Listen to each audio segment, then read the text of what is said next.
dulu, beberapa saat yang lalu, sebelum Gus Dur wafat, beliau pernah mengatakan bahwa tanah yang sekecil ini, yang Bapak Ibu sekalian lihat, rasakan, dan Bapak Ibu sekalian berada di sini, tanah yang sekecil ini, beliau berkata bahwa tanah yang sekecil ini jangan dijadikan apa-apa, karena akan saya pakai sebagai perpustakaan dan pusat kajian Islam Asia Tenggara.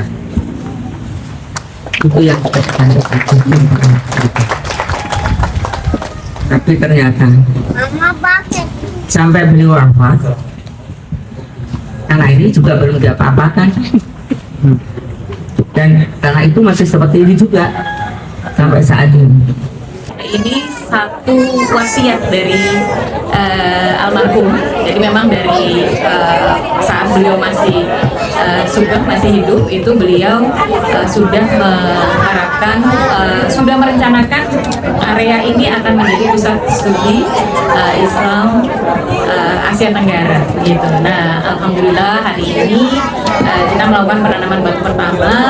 Insya Allah tahun depan sudah bisa digunakan, dan ini tentu dengan dukungan dari berbagai pihak termasuk dari Pemprov DKI Jakarta. Target pembangunannya tahun depan ya, insya Allah sudah beroperasi. Karena begini, teman-teman tentu tahu ya, kalau di makam Gus Dur itu setiap hari setidaknya 3.000 sampai 5.000 orang kalau hari biasa.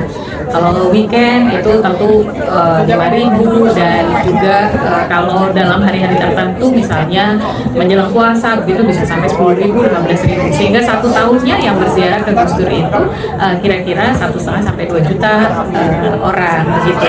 Nah, mereka ini ingin sekali belajar lebih banyak tentang Gus Dur gitu. Jadi selain yang di makam, yang di sini ini lebih banyak dan lebih fokus kepada almarhum Gus Durnya. Jadi ada museumnya, itu semacam museumnya, dan orang bisa melihat benda-benda peninggalan Gus Dur. Nanti kita akan buatkan diorama, kita akan buatkan video-video dokumenter yang kecil-kecil di sini, sehingga masyarakat yang ingin belajar tentang Gus Dur juga bisa ke sini selain belajar tentang Islam Asia Tenggara. Makanya kita ingin lebih cepat gitu, insya Allah doakan tahun depan ini sudah bisa beroperasional.